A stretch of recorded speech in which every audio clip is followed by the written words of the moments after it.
Sequência do Santo Evangelho segundo São Lucas.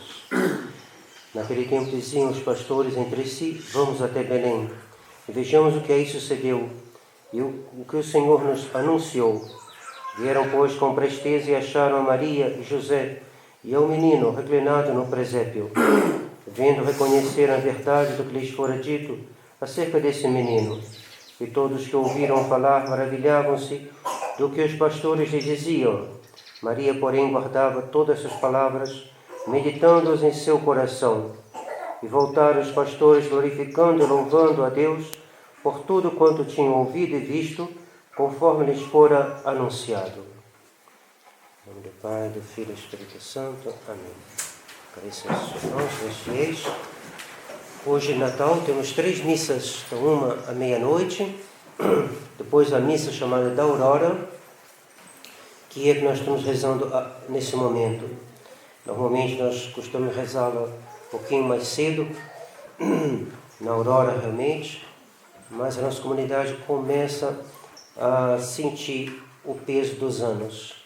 E terminar às 2 da manhã, levantar às 6, rezar a missa da Aurora às 6h30, 7 horas, está ficando um pouquinho pesado.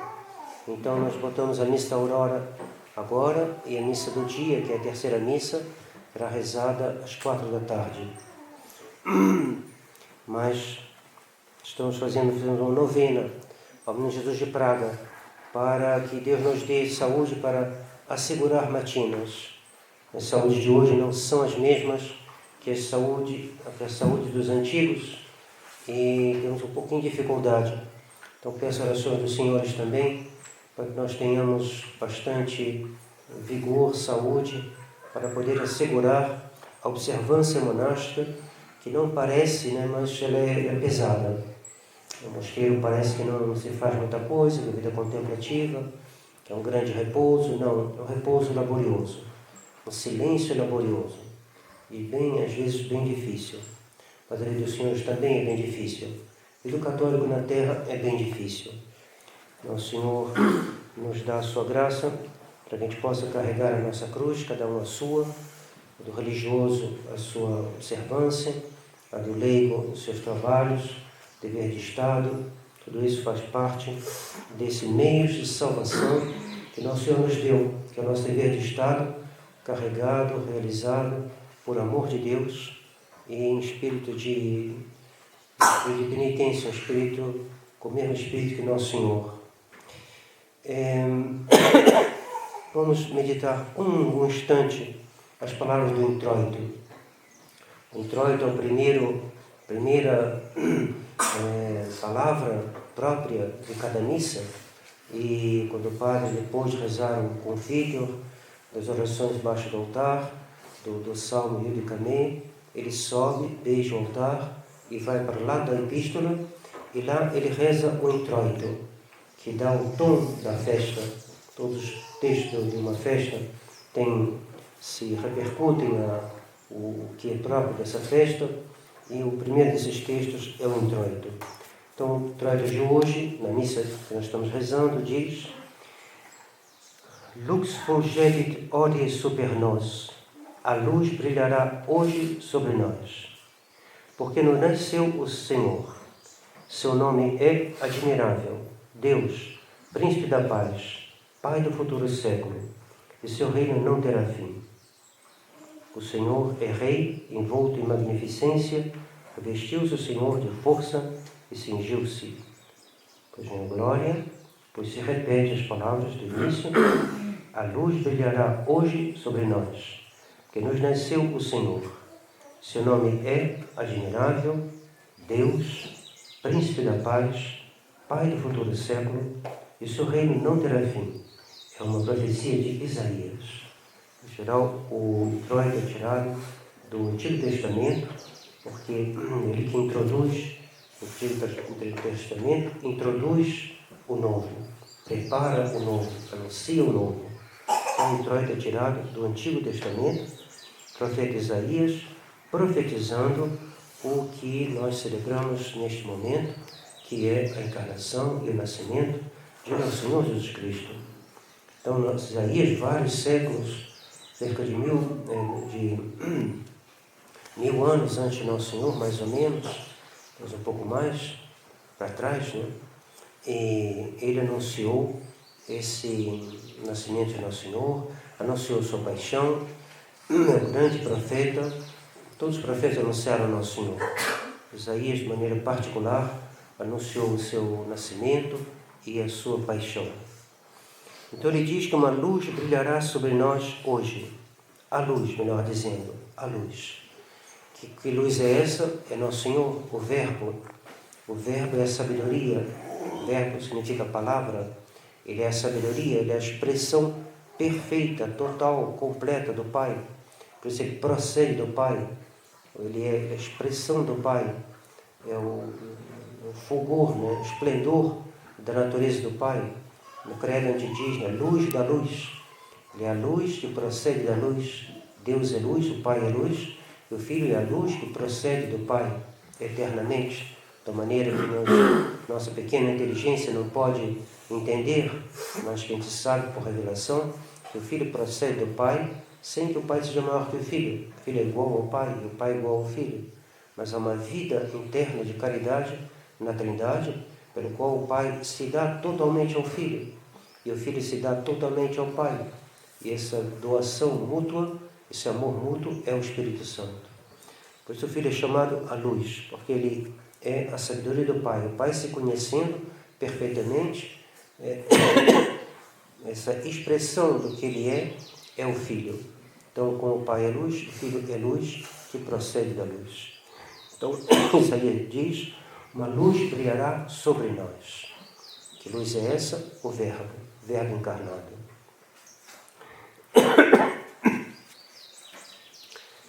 Brilhará sobre nós eternamente. Eternamente. Então, aquele que tem a fé, aquele que vive na caridade, que vive na luz de Deus, que é banhado pela luz de Deus, ele já começou a sua eternidade. Essa luz, se ele é fiel, ela não se extinguirá jamais, porque a fé já é o início da vida eterna. O que nós veremos no céu é o que nós cremos na terra, porque a luz da fé nos revela, nos comunica aquilo que será o objeto da visão. No céu nós veremos exatamente isso que nós estamos falando aqui. Isto é, que o Filho procede do Pai eternamente. Para nós, na obscuridade da fé, isso nos parece uma coisa um pouco longínqua, nos parece algo que não só parece, algo que nós temos dificuldade em penetrar.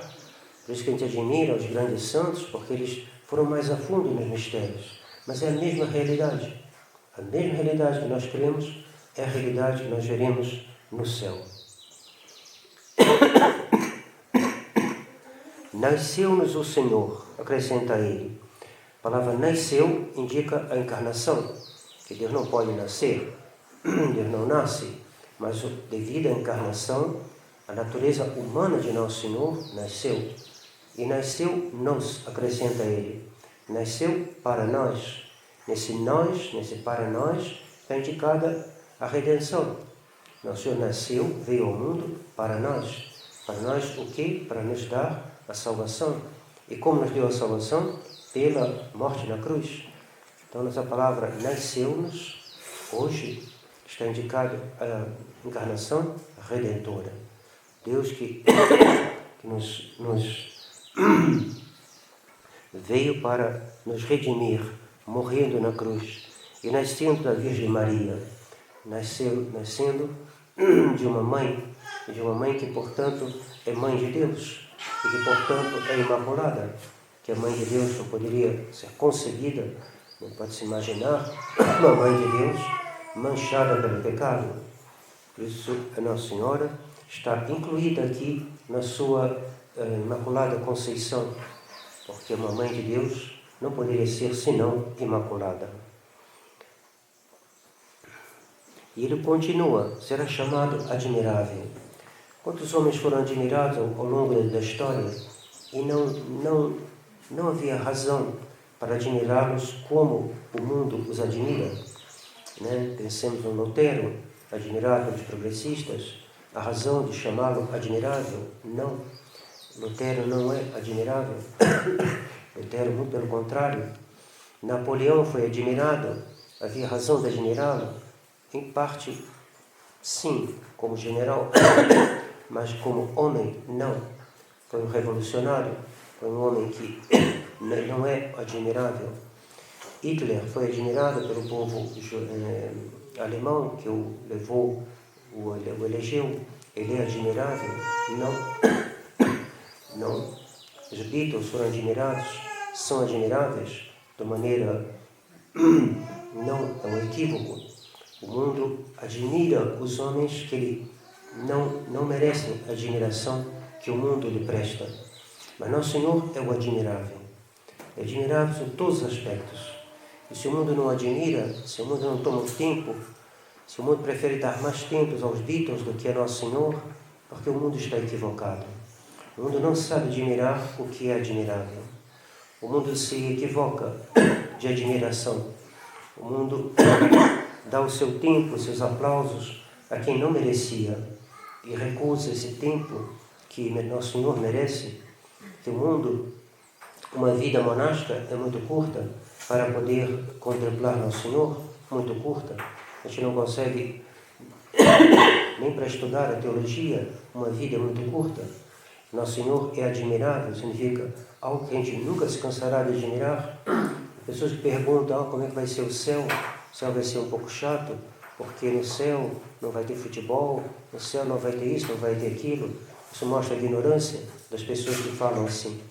Deus é uma sabedoria infinita, Deus é uma admiração infinita. Ninguém se cansará de admirar a Deus. Já uma bela poesia, uma bela música, a gente não se cansa de escutá-la novamente, porque ela é rica, porque ela é admirável, porque ela tem algo.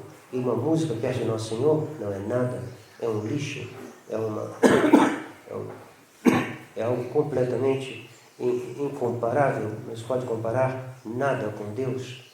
Deus é uma admiração que nos encherá de alegria, de gozo, de maneira infinita, infinita.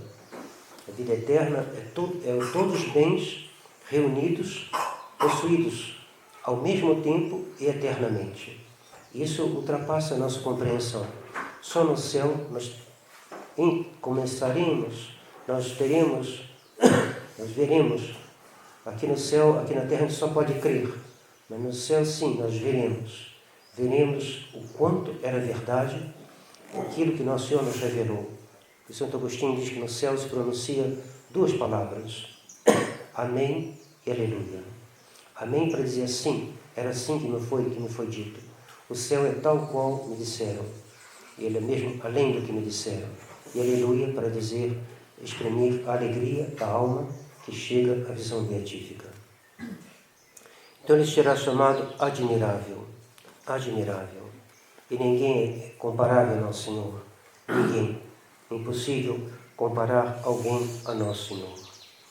Isaías continua, será chamado Deus, Príncipe da Paz, Pai dos séculos futuros, cujo reino não terá fim.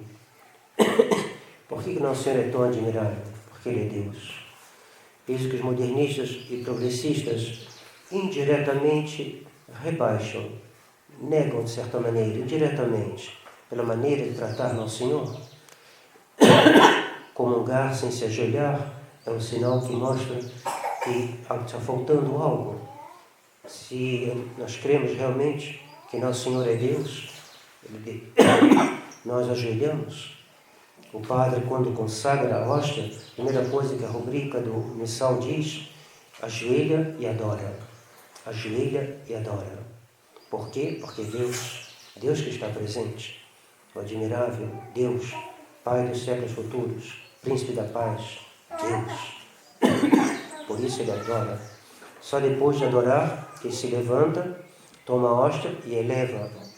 Eleva para que todos possam fazer um ato de fé, dizer meu Senhor e meu Deus, essa expressão, essa ejaculatória dita olhando para o Santíssimo, tanto na hora da missa como na exposição do Santíssimo, nós ganhamos indulgências. Não percam essas indulgências. Indulgências fazem com que nós possamos ir ver Deus mais rapidamente. E a gente deve ter esse desejo de ver Deus mais rapidamente.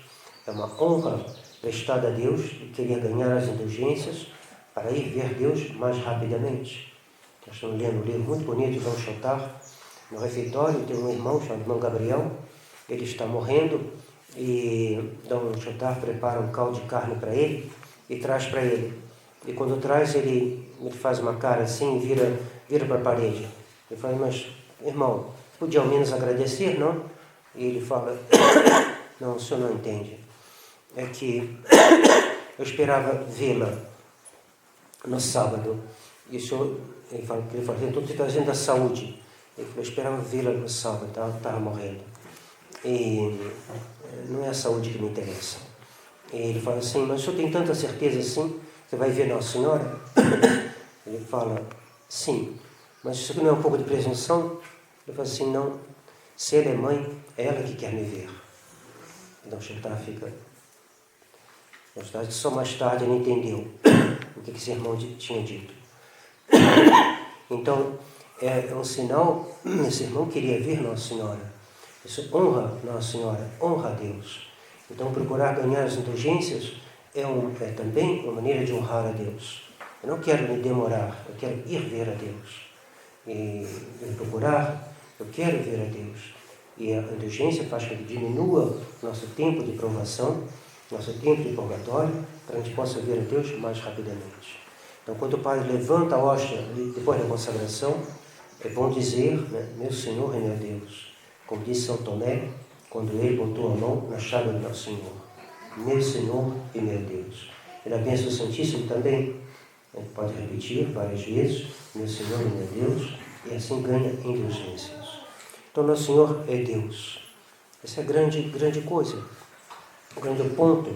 Parece pouca coisa, a gente já está acostumado, já estudou no catecismo, a gente não se dá, nem leva muito, assim, não é nenhuma novidade. Nosso Senhor é Deus. Mas essa verdade, ela é indiretamente negada.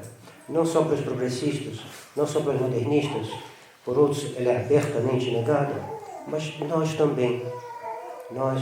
Quando nós entramos na capela, como é nossa genuflexão? Como é nossa atitude? Ela é muito aquém do que devia ser. Então nós devemos dizer, meu Deus, me ajude, eu creio, mas venha em socorro da minha pouca fé. Venha em socorro da minha fé que é muito fraca ainda. Porque o que faz a diferença entre os santos e nós é que os santos iam mais além nessa grande verdade. Nosso Senhor é Deus. E se Nosso Senhor é Deus, todos os homens devem escutá-los, todos os homens devem receber o batismo, todos devem entrar na Igreja Católica, pois Nosso Senhor disse aos apóstolos, ide, e ensinai a todas as nações, as batizando em nome do Pai, do Filho e do Espírito Santo. E isso foi o que fez a Igreja.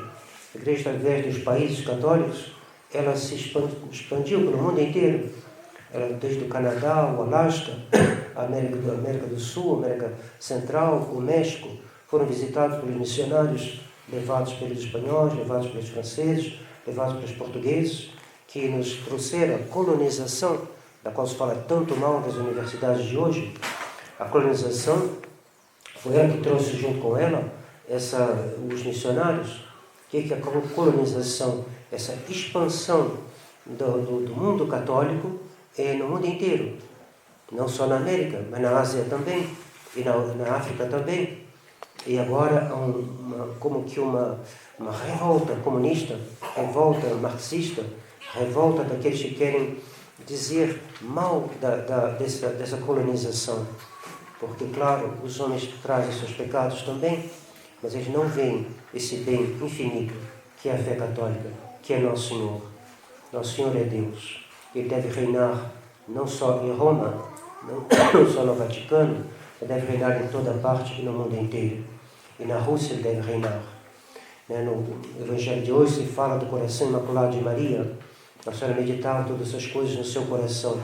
Pois bem, o mundo só encontrará o seu caminho quando a Imaculada Conceição for a rainha da Rússia. E que o seu coração aí for amado, respeitado, venerado e abrindo assim o caminho dos corações para a adoração de seu divino Filho. Mas continuemos a citação de Isaías. Ele chama Nosso Senhor Príncipe da Paz. O que é a paz? A paz é a tranquilidade da ordem. Nosso Senhor é o Príncipe da Paz porque só Ele pode trazer a paz ao mundo. Ou seja, só Ele pode trazer essa ordem. E essa ordem, ela é dupla. É uma ordem externa e uma ordem interna. O mundo não crê na graça. Por isso o mundo não crê que Nosso Senhor seja o Príncipe da Paz. Protestantes não creem na graça divina. Por isso eles não acreditam que Nossa Senhora seja Imaculada Conceição. Para eles, Nossa Senhora é uma pessoa como qualquer outra, dividida entre a graça e o pecado.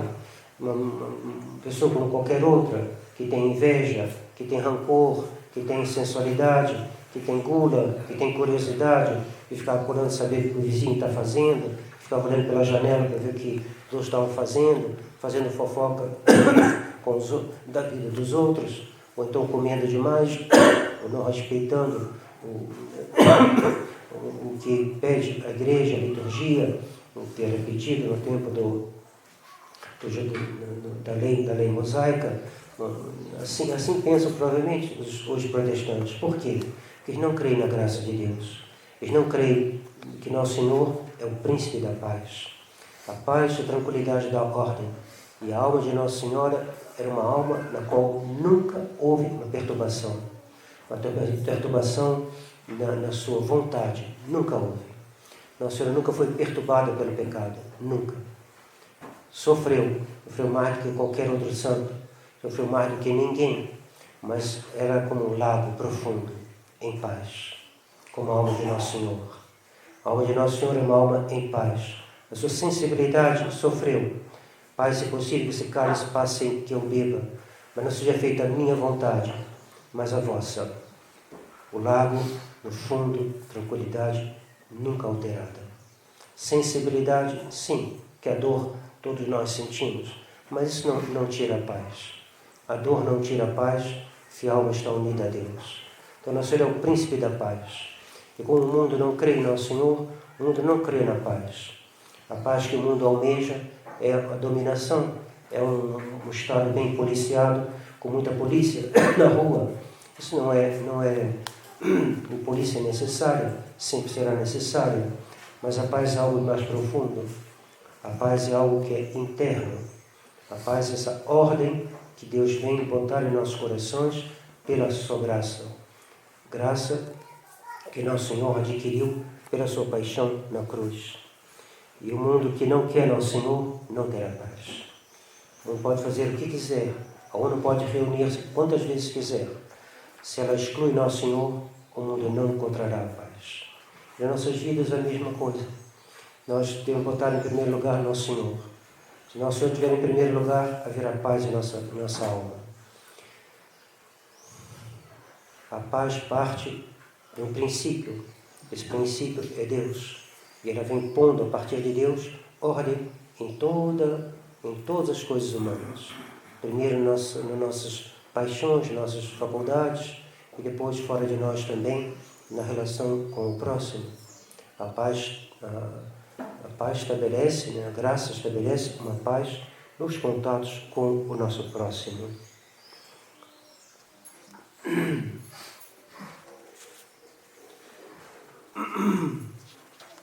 Então, assim, chegamos ao fim. Nosso Senhor é chamado, então, Príncipe da Paz, Pai dos séculos futuros, cujo reino não terá fim. Justamente, essa paz é fruto do reino de Nosso Senhor. Por isso é chamado Pai dos séculos futuros.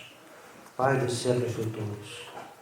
Pai dos séculos que viriam depois da vinda do Nosso Senhor, mas mais ainda desses séculos futuros que são a eternidade. Na eternidade nós veremos bem o que é estar debaixo da autoridade benfazeja de Nosso Senhor Jesus Cristo. Que na Terra se tem uma noção muitas vezes errada da autoridade. Você pensa que a autoridade é um peso, que a autoridade é algo que a gente deve sacudir, e que a colonização do Brasil foi o mal, e que era ruim estar debaixo de uma autoridade. e que a autoridade do Papa é um mal, que a autoridade do pai de família é um mal, e que a autoridade de um superior de uma comunidade religiosa é um mal, e há um fermento de revolta no mundo. E não, Senhor, ao contrário, nós veremos o quanto a autoridade é boa, e quão bom estar debaixo da autoridade de nosso Senhor Jesus Cristo eternamente. Eternamente. Saber que ali ninguém poderá perturbar aquela paz. Que nosso Senhor realmente reina no céu sem nenhuma contestação. Que os maus foram separados dos bons, que os maus estão no inferno e que nada ameaça a paz dos bons no céu. Então peçamos a Deus, peçamos a nosso Senhor, que nasce hoje, Ele que é o príncipe, príncipe da paz, rei dos séculos futuros, que Ele nos assegure a nossa salvação. Isso que a gente deve mais pedir ao nosso Senhor. Assegurai-me a salvação. Dai-me a salvação. Não permitai que nem que eu viva em pecado mortal, nem que eu morra, muito menos que eu morra em pecado mortal, mas que eu seja salvo. Que eu possa experimentar por toda a eternidade a vossa autoridade sobre mim, sobre meus amigos, sobre minha família. Que minha família, que meus amigos, meus irmãos, todos possam estar debaixo da vossa autoridade por todos os séculos dos séculos. Pela intercessão da Virgem Maria, em nome do Pai, do Filho e do Espírito Santo. Amém.